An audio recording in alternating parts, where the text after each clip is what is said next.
Okay, today I'd like to talk about the system dynamics method. In particular, the philosophical aspects of that method, not the mathematical. Next time I'll get into the mathematics and into the computer programming aspects of system dynamics. But today I would like to try to tell you what I regard as the essence of system dynamics as a philosophy for learning about complex systems. And it is a philosophy. I want you to understand that this is going to be a difficult task for me to do. It's kind of like describing the lenses in your eyes, which you never see, you only see through. Modeling philosophies are very much that way. I use the underlying assumptions of my method without much thinking about them, just as a physicist doesn't think too much about the very basis of physics, or the mathematician doesn't really question 2 + 2 = 4. He just goes ahead and uses it. Well, I have this problem too. There are some very deep assumptions in system dynamics. I'm going to try to pull those out today and tell you about them. There are probably some I don't see that you will see as we go through examples of system dynamics models. And so what I'm telling you today is probably not complete. It's the best that I can do as a person who is immersed in this field of modeling. System dynamics is called dynamics because it deals with how systems change over time. That is, there are a number of different modeling schools that can be divided into static or dynamic. Static models try to express something about a system at one point in time. System dynamics is interested in how systems change over time. And so anytime I see a graph of some behavior of a system with time on the horizontal axis, I get excited because that's the kind of a system that a system dynamicist can maybe say something about. Okay. The system part is also an important part of the name, and it's to be interpreted in the way I defined system last time and in the way your readings, such as Laszlo, define system. It's interested in systems as a whole more than in the characteristics of individual elements in the system.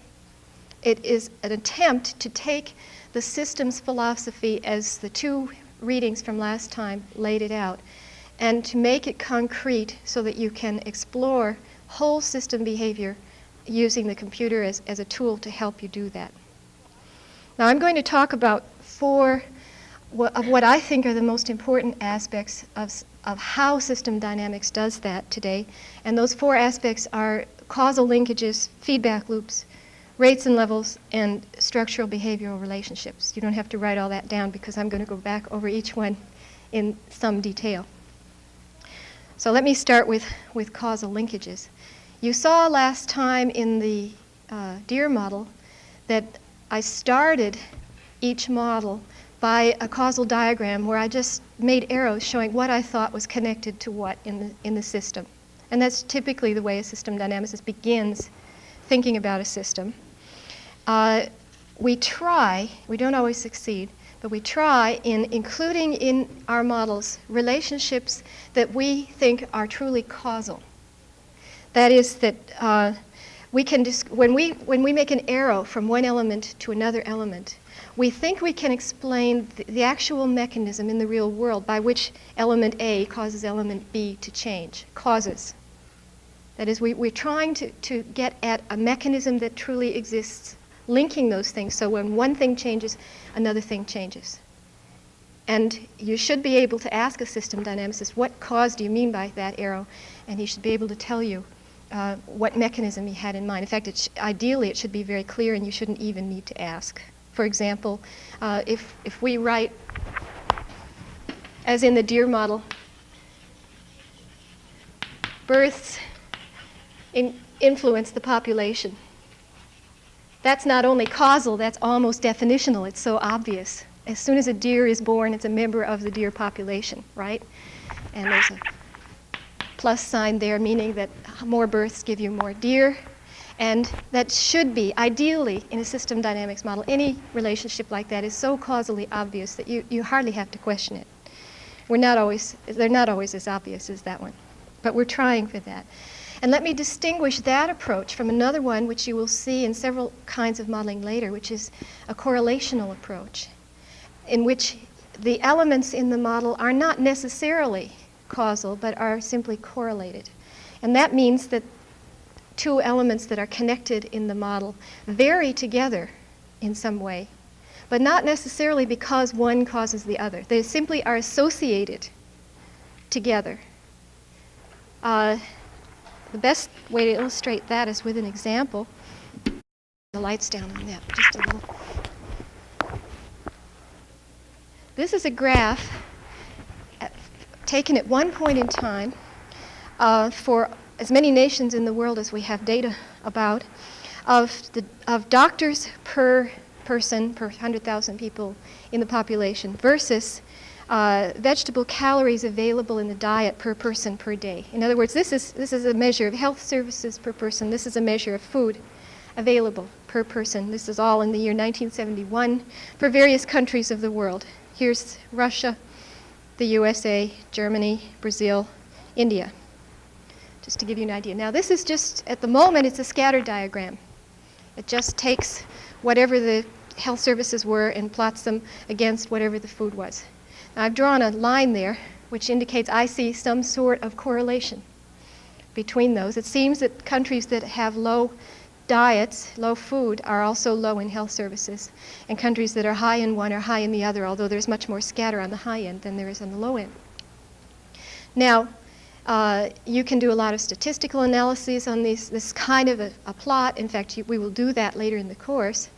The question comes, if you want to make a model that has health services and food in it, how do you connect those things? Because here it looks as though they might be connected. Well, one thing you could do is write food is connected with health services. But how do you know you might also, maybe the arrow should go the other way. Maybe health services are connected with food. And in fact, what I would say, and this comes essentially from intuition, is that neither of those things causes the other, that they're correlated, not causally related. And that probably, if I were going to put those things in a model, I would have something else, like perhaps industrial development or something like that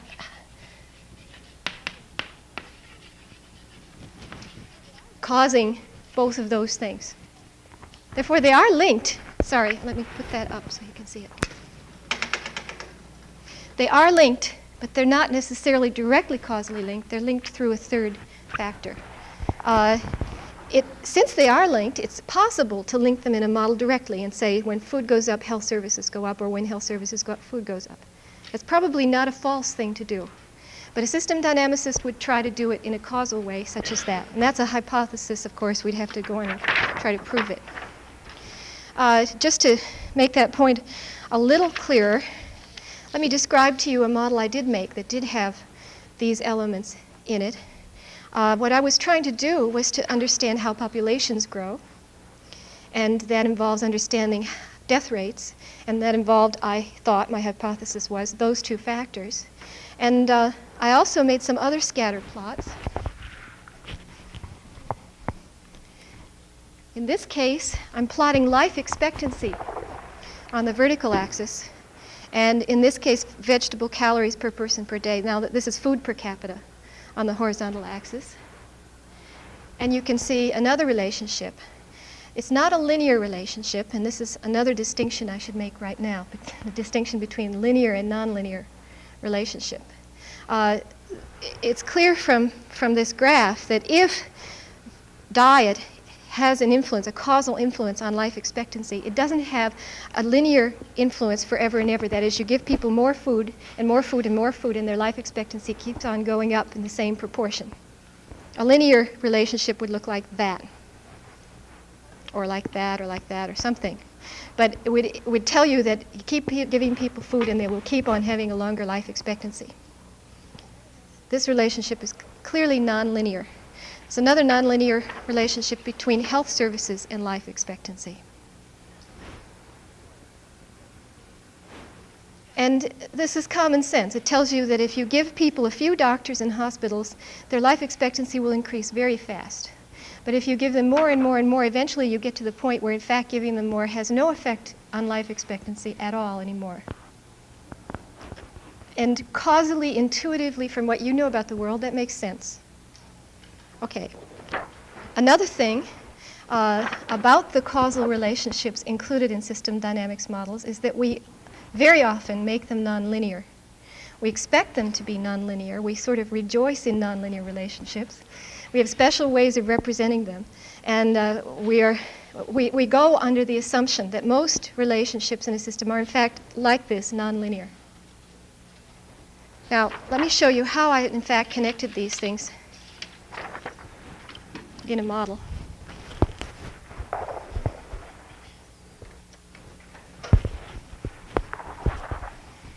Eventually, I want to understand population. And one influence on population is deaths, which is in part a function of population itself. This is people dying per year. And there's some mortality rate, which is the probability of a person dying. And I've assumed that that's a function of food per capita. Oops.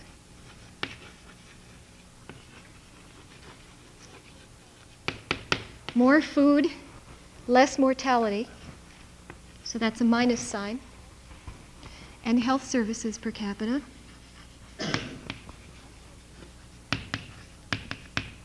More health services, less mortality. Like that. Both of those things are per capita, which means they're divided by population. Feedback loops already. Haven't even come to them yet. There are feedback loops there. Where does food come from? Food per capita comes from food divided by population. Where does food come from? It comes from agricultural investment. More money spent on tractors and fertilizers and so on, more food. There's also land in there, but I'll leave it out for the moment. More food per capita. Health services comes from health expenditures. Let's say dollars per person per year or something like that. And where do those things come from? I would say, let's call it economic output in general.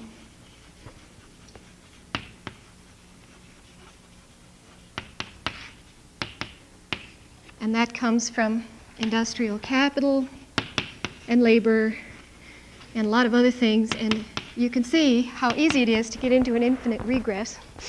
Let's put labor in, because there's another loop from population. Plus, plus, plus, plus, etc. The model goes on. I just wanted to indicate, I had those graphs, those scatter plots of things versus life expectancy. And this was the causal hypothesis that I drew from the graphs. It's a hypothesis, but this is the way the elements were connected in the model. And if I indicate on here, this is a little illegal when it comes to actual diagramming, where nonlinear relationships would occur. I'll show that by a little squiggle on the arrow. I already said, I showed you some evidence indicating that that's nonlinear and that's nonlinear. Putting in more hospitals won't raise the life expectancy forever. This is also nonlinear because those involve economic allocation processes, and it isn't true that as a population gets richer and richer, it always allocates the same proportion of its riches to agriculture. In fact, it quite definitely doesn't do that. Putting in more fertilizer doesn't give you a linear increase in food. Again, that's a relationship that might saturate. This one's pretty direct math. That's really a definitional relationship.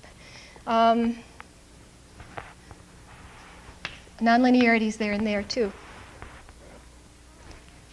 Well, that gives you an idea of how we begin to find causal relationships and link them together. Now, one other thing I should say about the causal relationships in a system dynamics model, we also, in addition to looking for nonlinearities, we also look for delays. That is, we're aware of the fact that just because you have spent money on agriculture doesn't that fast create more food. It may take some time to develop land, to build an irrigation system, to build the soil up, something of that sort. And so we would, I'll use a little box to indicate a delay on here. We would put a delay in that relationship. The reason that delay is important is that we're interested in the dynamics of the system, how it develops over time. And if we assume that you change something and something else changes instantaneously, and if that isn't true of the real world, then our model is going to have the wrong dynamics in it. Other places where there are definite delays in this model, one is here, and this comes from aging. It's 70-year-olds have a higher probability of death than 5-year-olds. And therefore, when the population is represented in all its age structure, in fact, it takes about 70 years for a new birth to get to a point of high mortality risk. And so there's an inherent delay there. There's a delay here. You put in a hospital, and overnight, everybody's life expectancy doesn't rise. You have to build up vaccination facilities, and you have to essentially get the population up to a higher standard of health care, and that takes time. Probably a smaller delay, I'll make it a smaller box, in food, because that's probably only a delay of a few months. A malnourished child given food in a few months can fairly clearly recover if it hasn't been a bad case of malnourishment. But probably a small delay there. There are other delays, but just to give you an idea, we look for those delays. We look for nonlinear relationships. We try to put them in the, and that's an important distinguishing feature, I think, of system dynamics. Where are there instantaneous relationships? This one is instantaneous because it's a definition. Food per capita is food divided by population. All right? As soon as somebody dies, they're gone from the population, and so on. Now, some of these other relationships might be weak delays, and if the model is a 200-year time horizon, we don't bother with that delay. We can assume that's instantaneous for the purposes of that model. But making a different model, something that was delayed may become undelayed or vice versa. It depends on the time. That's why the time horizon of the model is an important thing to know in advance, because then you know where to put in delays. If we were doing a model of the eating habits of a family over a week, the delay of the amount of time food spends in the refrigerator is probably important, or the time between shopping and buying the food and eating it. But on a 100-year model, you wouldn't bother to put that in. Okay. Now, it has already become apparent to you that I discover feedback loops everywhere I look. Discovered a bunch of them there that I hadn't even intended to put on this graph. I can't resist finding feedback loops. I see them everywhere. That is, again, part of system dynamics. We expect the world to be made up of closed chains of causal relationships. We look for it. Therefore, we find it, not surprisingly. We probably make them up when they're not there, but we also like to think that the ones we put in are there in the real world. The image of the world that we carry around is not essentially there's an input, there's a big black box where a lot of stuff happens, and then there's an output.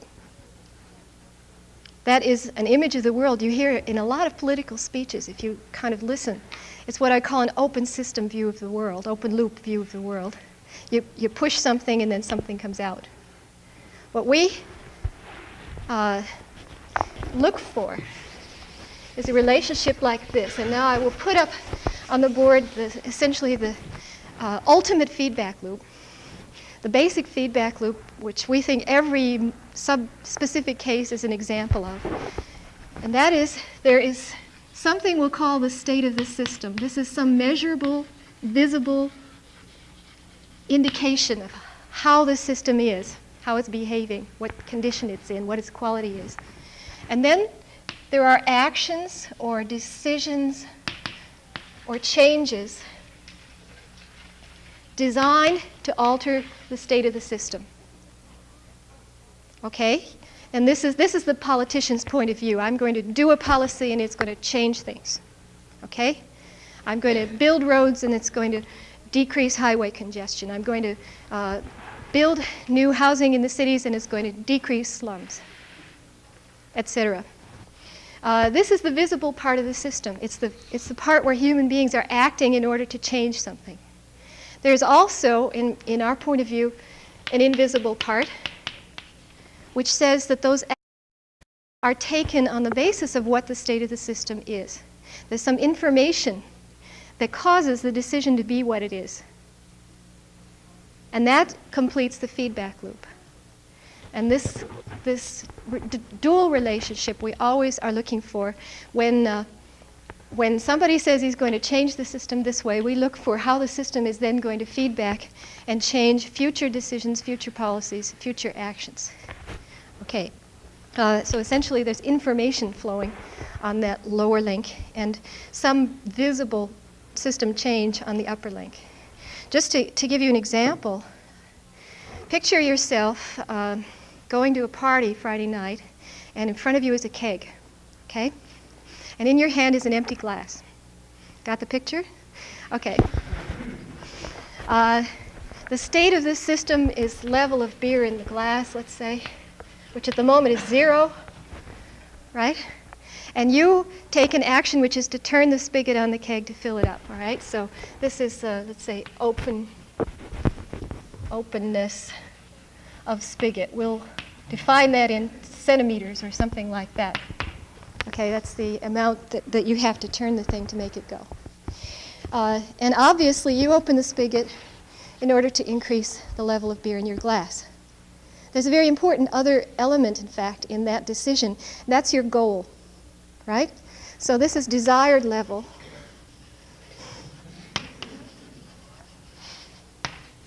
And you know how much you want in the glass, and you know how much is there, and that causes you to change the opening of the spigot. Notice what I just said? Cause. That means your decision, your hand movement through your brain is influenced by the state of the system. And assuming you haven't had too many glasses already, there's not much of a delay in your perception of where the level actually is. And so you do a very good job of controlling that system so that you bring the level of the beer up to the desired level that you want it to be, and then you turn the spigot off. And then this level stops changing. All right? State of the system, decision or action based on that system state. Probably the best thing to do is give you a bunch more examples so that you can start seeing feedback loops all over the world too.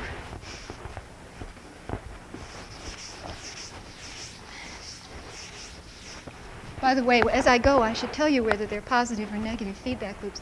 As you open the spigot, what happens to the level of beer? Goes up, right? More open, more beer. As the level of beer goes up, what happens to the position of the spigot? Goes down. So is that loop as a whole positive or negative? It's negative. How do we know it's negative? Well, there are a couple of ways of telling. The mechanical way is to add up mathematically, multiplicatively, all the signs in the loop. And if there's an odd number of negative signs, it's a negative loop. If there's an even number of negative signs, including 0, it's a positive loop. But another way is to just reason your way around the loop. A negative loop is one that counteracts any change. It moves toward a goal, essentially, so that if the level of beer suddenly went down in your glass for some reason, you would take an action to bring it back up again. Okay, so that's a negative loop. Now, let me show you a positive loop. Suppose you have some money in the bank. Okay, so this is your bank balance. This is the amount of dollars you've got in the bank at any one time. And if this is a proper capitalistic bank, interest is added regularly. The more interest is added, the more money you have in the bank. The amount that's added depends on how much is already there, right? There's some fixed interest rate of 5% or 7% or whatever it is per year. 5% or 7% of what is already there. So this is a constant 5%. And the amount of interest in dollars that's added every year depends on how much is in the bank. So the more in the bank, the more gets added. This has, if you will, an even number of negative signs, namely 0. It's a positive loop. And positive loops are self-reinforcing. The more money you have, the more money gets added. The more money gets added, the more money you have, and so on. Okay, so you can think of it as a positive loop because of the way it behaves. Yeah?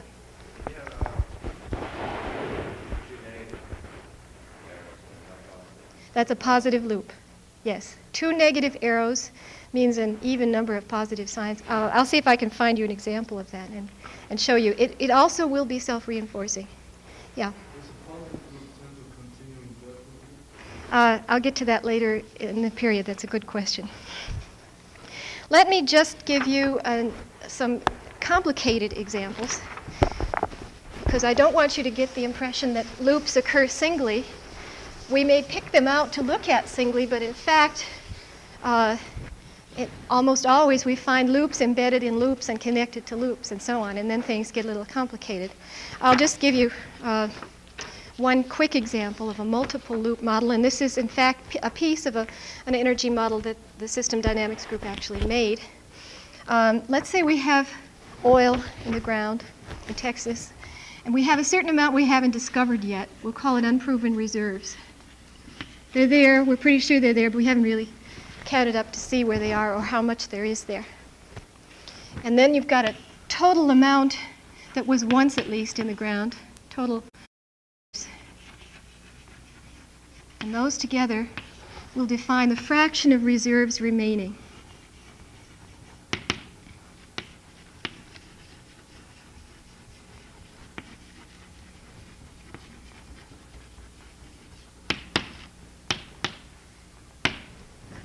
Oops. Sorry. The more reserves you discover, essentially, the less you still have to discover. Okay? That's why that's an, whoops, this has got to be wrong then. Oh, sorry. Okay, I'll come back to that one.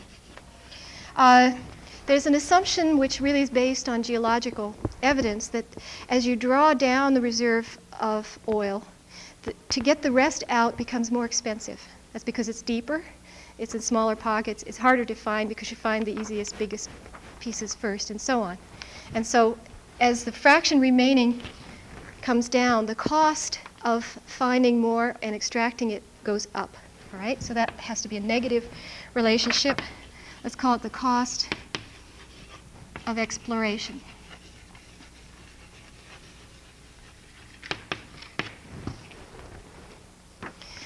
If the cost of exploration goes up, the price you're going to charge for your oil goes up. Otherwise, you don't make any money.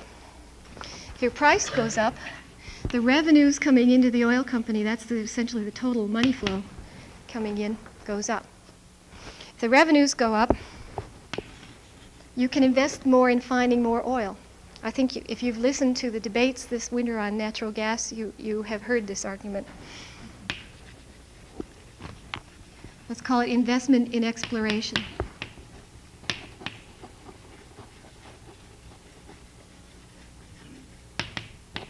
More revenues makes possible more investment. You've got more money to spend.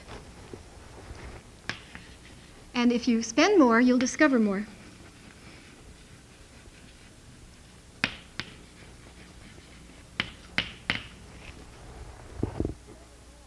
Okay? And if you discover more, the amount you have left to discover goes down, right? Because there's just, you essentially have moved the unproven reserves out into, let's call it a proven reserves, which you then start pumping. That's outside the boundary of this particular model. So if you discover more, there's less to discover, right? Sorry, now I understand why that one was a plus. This is essentially definitional again. The fraction remaining is just the unproven reserves there divided by the total reserves. Okay? So the more total reserves, the less remaining. And the more unproven reserves still there, the more is remaining. Is that clear? Okay, that's a completed feedback loop. which is the state of the system? There's a lot of things in this loop now. It's not just two elements like as before. Is there one thing in there that you could define as the thing you would look at to determine where the system is at any time? Could be either this or this, actually, because this is simply derived immediately and mathematically from this. I would say that is. And all the rest is a decision, a number of sequential decisions which tell you how fast your discovery rate is. And the discovery rate is the action that you're changing. What you're trying to do if you're an oil company is move unproven reserves into a proven reserve category. That is, you're trying to find them so that you can start pumping them. Is that a positive loop or a negative loop? Negative, positive, negative, positive. I come out positive. For two reasons. There are two negative signs. That's the quick way. Now let's think it through and see what happens. Suppose you have a whole lot of unproven reserves. Okay, you have hardly begun to explore your oil field. So you've got a lot of reserves remaining. So it's cheap to find more, right? So the price is low and you have very few revenues. And your investment in exploration is almost zero because you have almost no money to spend, so you discover very few. So the unproven reserve rate is hardly changing. Let's do it the other way around because these loops work both directions. Suppose you have almost no reserves left. The fraction remaining is very low. The cost of exploration is quite high, and so you set your price high, so you get a lot of revenues. And you can invest a lot more in exploration, so you discover more, which brings your unproven reserves down even faster. Okay? So it makes sense conceptually as a positive loop as well. This is exactly the argument, by the way, that you hear in Congress when people are arguing about deregulating oil prices. What they've said is this loop is broken. Congress sets the price, and it isn't set high enough to allow the gas companies to get enough revenues to invest in exploration to find more reserves. Now, I told you that this wasn't the only loop in the system. I see a lot of you look very unsatisfied, and you should, because this isn't all of the system. And one just obvious link that should be in here is here. If it costs more to find the next unit of oil or gas because it's deeper or something like that, then even if you put more money in, you're probably, sorry, it should go up here. You're probably not going to find more. So if the cost of exploration is high, then the amount of gas you find per dollar invested goes down. And so that's a negative sign. And in fact, in here is a little negative loop. The whole big loop is positive. And what that's essentially saying is the gas and oil companies are partly right. If they had more money, they'd discover more oil. But they're also partly wrong. There may not be any more oil to discover there, or it may cost so much more that even if they had more money, they wouldn't find any more oil. At least at some point, the system will probably get there. That is, at some point, this negative loop will dominate the system. We may not be there yet. Yeah? Well, maybe the price will get so high that people are forced to save oil or find alternatives. Yep. There's a lot more to the system than that. And I'm not giving you by any means the whole model. I just wanted to show you how you begin, usually with one loop, then you add to it. The next change I might make would be as the price goes high, people use less. And therefore the demand is less, and therefore, et cetera, et cetera. We can go on. The problem is not where to start almost, it's where to stop. Okay. I would advise you to look back at the causal loop diagrams in the DEER system that I handed out last time and think through which are positive, which are negative, why, does it make sense? And look at how those causal relationships are put together. We'll talk more about the DEER system next time. Just in summary of the points about feedback loops, whenever I hear anybody say, especially politicians, A causes B, I'm always asking myself, how does B come back around to influence A again? It's just ingrained in my system. Another thing that you should think about is that If the world, or any part of the world, is constructed this way, it runs itself. That is, time isn't pushing this system along. Outside events aren't pushing this system along. System is determining itself. In fact, we call system dynamics models state-determined systems. And a state-determined system means that the state variables of the system, the things that tell you the condition of the system, the things that people look at when they make their decisions, are the prime influencers of how the system itself changes. That's a very deep point. That is, if you expect the system to be that way, you look inside it for problems. You don't look outside it. And let me warn you, that is a statement about systems which is probably true for a lot of systems and probably not true for a lot of systems. The ones where it's true, you want to use system dynamics models for, and the ones where it's not true, you don't. And here is involved a great deal of wisdom about looking at a real problem and deciding, does it fit this mold or doesn't it? And if it doesn't, you should use some other kind of modeling. Jay Forrester, who is the guru of system dynamics, the founder of the field, you will read a paper by him later in the term, makes the assertion that no human decision is ever made outside the context of a feedback loop. That is, every human decision is made by people looking at what's going on around them and reacting to it in order to change the system. I'm going to give you an opportunity to challenge that statement if you look at the first question on assignment number 0, and that is to help me find an exception. I would like to really give him one and say my environmental studies 25 class thought of 17 good examples of where you are wrong. And so please help me. I must say I haven't found one yet. But think about it. See if you can. Think of a human decision, any human decision that you know about, that is not made in that way, by looking either at the state of the system or at the state of the system compared to a goal, and then an action formulated in order to, let's say, bring the system closer to the goal. Okay? Think about that for next time. Okay. I've given you the two basic elements in a feedback system: the state of the system and then the change, the decision, the action to change it. System dynamicists have special names for the two kinds of elements. This one we call a level, and this one a rate. A level is what people look at to make decisions, and the rate is the decision itself. And we illustrate these in our not causal diagrams, but dynamo flow diagrams by making a box for the level and by making a valve for the rate. I call them milk cans. There are a lot of funny names for these. It's an engineering symbol. It came out of engineering, and it's meant to stand for a valve, for example, in a pipe that turns the water on and off. You screw that little thing in the top, and it turns the flow on and off. It's the regulator of a flow. And in fact, let me just illustrate precisely how we would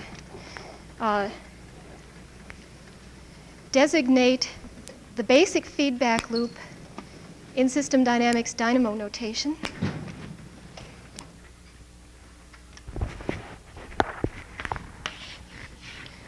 We would have a level called the state of the system, whatever that is. Flowing into that level or out of it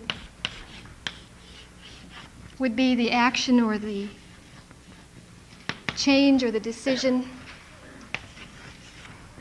Could go either direction. This is simply a regulator of whatever it is that's changing the state of the system. And then information about the state of the system is going into that action. Let me put this up so you can see it better.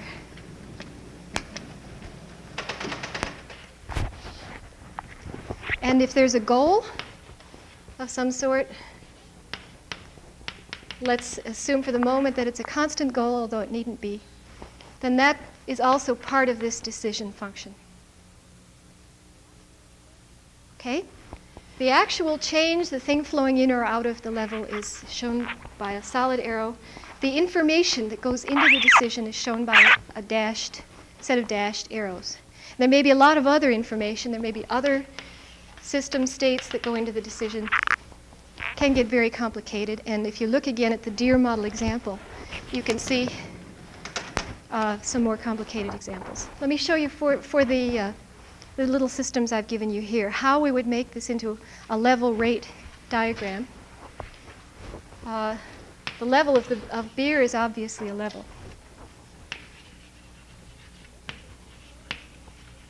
In this case, if we're only looking at the beer pouring and not the beer drinking part of the system, the flow goes in from the keg, which is the cloud in this case. If you're concerned about depletion effect on the keg, you would probably make a level here, which is level in keg. Okay, but for the moment, let's assume the keg is infinite.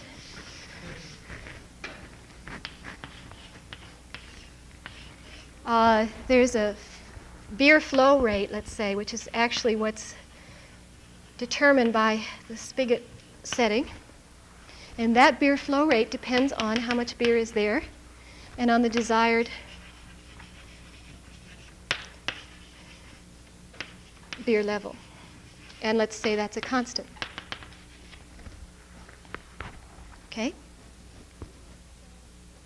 Now, you could easily expand this system. You could have a drinking rate out this side. You could put the keg in, etc. You could put in a human capacity for holding beer there. You can go on and on. But this is how that basic feedback loop would be illustrated. The bank balance would be roughly the same way.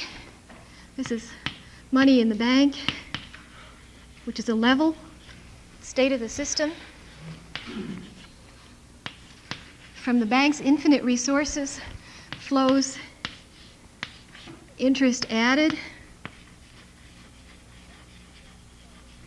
And the amount of that flow is determined by what is already in the bank and the interest rate, which is a constant.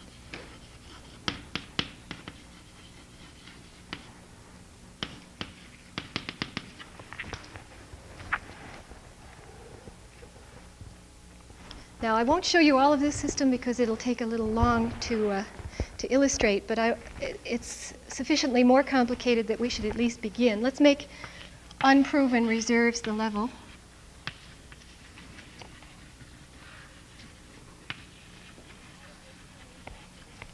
And out of this flows, in a part of the system we're not dealing with oil essentially into proven reserves, and out of that into extracted, refined oil, and so on. But we'll draw the boundary there for the moment.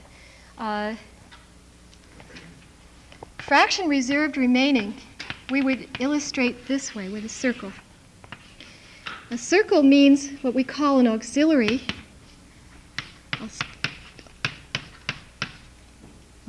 I always spell it wrong too.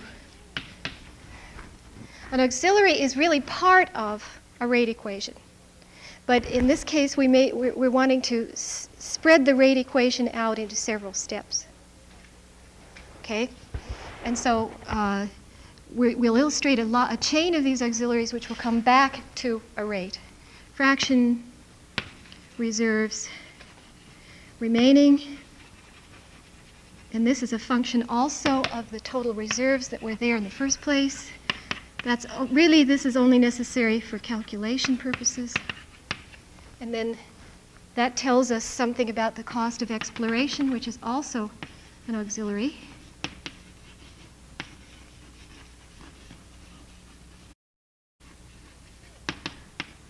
I'm pretty sure that this relationship is nonlinear. That while there's a lot of oil in the ground, probably the cost is going to be pretty low and constant, and it's only when you start really drawing the reserves down that the cost will increase. So I'm probably going to want to make a nonlinear function here, and I would show that on a dynamo diagram by putting two lines there. That means I'm going to make a table function of it, and I'll show you what a table function is next time when we talk about the dynamo language. But at this point, I'm reminding myself I want that to be a fairly complicated nonlinear relationship. And this is how it's shown on the diagram. The cost of exploration might go on to the price, which is another auxiliary. You could make that whole thing a string of auxiliaries. Going to the discovery rate is really this rate.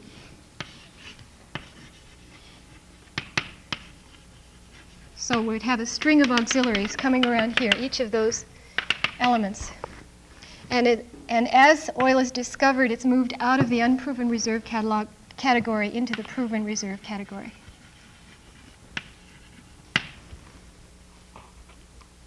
Okay? You can complete the diagram for yourself. You can even decide where there might be nonlinear relationships. Now you know all that you need to know to make a dynamo flow diagram except one symbol I haven't shown you yet, and that's a delay symbol. Let's assume that the cost of exploration doesn't result immediately in a higher price because you have to go through a government regulatory board or something like that. All right, so there's a price setting delay. In that case, I would show price as a delay of the cost, a delayed function of the cost of exploration. Price would be here. The delay symbol looks like that. And then the price could go on to influence revenues and so on. Let's make revenues another auxiliary, etc. You won't have to use delays in this course, but in the more advanced system dynamics courses, you spend a lot of time with them. Okay. I've given you a few exercises in assignment number 0 about causal diagramming, dynamo diagramming, and identifying levels and rates in systems. And we'll talk more about it next time. Look at the Deere model examples for more examples of how this works out. Did you have a question? Yeah, I thought you were talking about state variables being how you monitor the system. Those are always levels. State variables are levels, yes. And in every feedback loop, we would expect to find a state variable that influences the decision and is then influenced by the decision. So in every feedback loop, we would expect to find a rate and a level. Let me say, I'm giving you the fundamentalist rules. We break that rule a lot. But in general, that's the way we begin expecting to find the world. We may find it isn't that way, in which case we break the rule. It's more important to have the model represent the world correctly than it is to have the model follow the rules of the method correctly. Okay? And I'll show you some sneaky ways to break the rules later. First we start you pure, and then we tell you how to get impure. Yes? The solid arrow is a material flow of something into or out of a level. In that case, it's really an accounting flow of oil that you thought you had classified as unproven reserves, and they've gone into a proven reserve category. The next flow would actually be a physical flow of oil out of the proven reserves into a refinery. Okay? Now, last quick point, you will hear more about this in next week. The most important single thing I think about system dynamics is not feedback loops and it's not rates and levels, although those are all part of the whole scheme.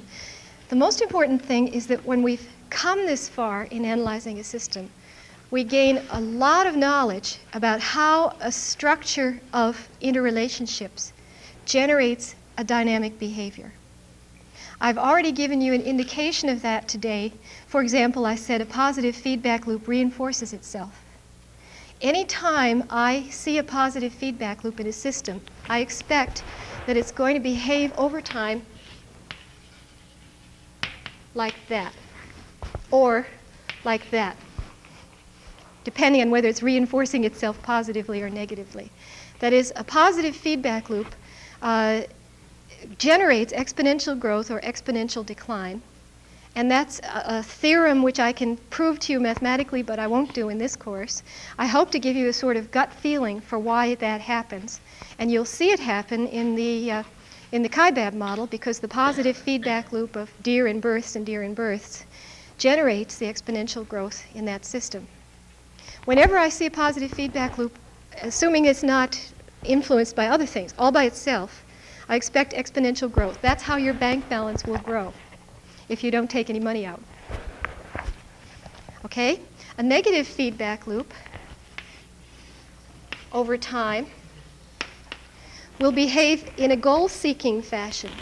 If the goal is 0, it will approach 0 exponentially. Let's say the goal of the system is here. This is the level of beer you would like in your glass, the system then will approach that level. If it's above the level, it'll approach it like that. A goal-seeking system, no matter what side of the desired level it's on, or the goal it's on, will approach the goal, and that's a negative feedback loop. Negative feedback loops behave that way.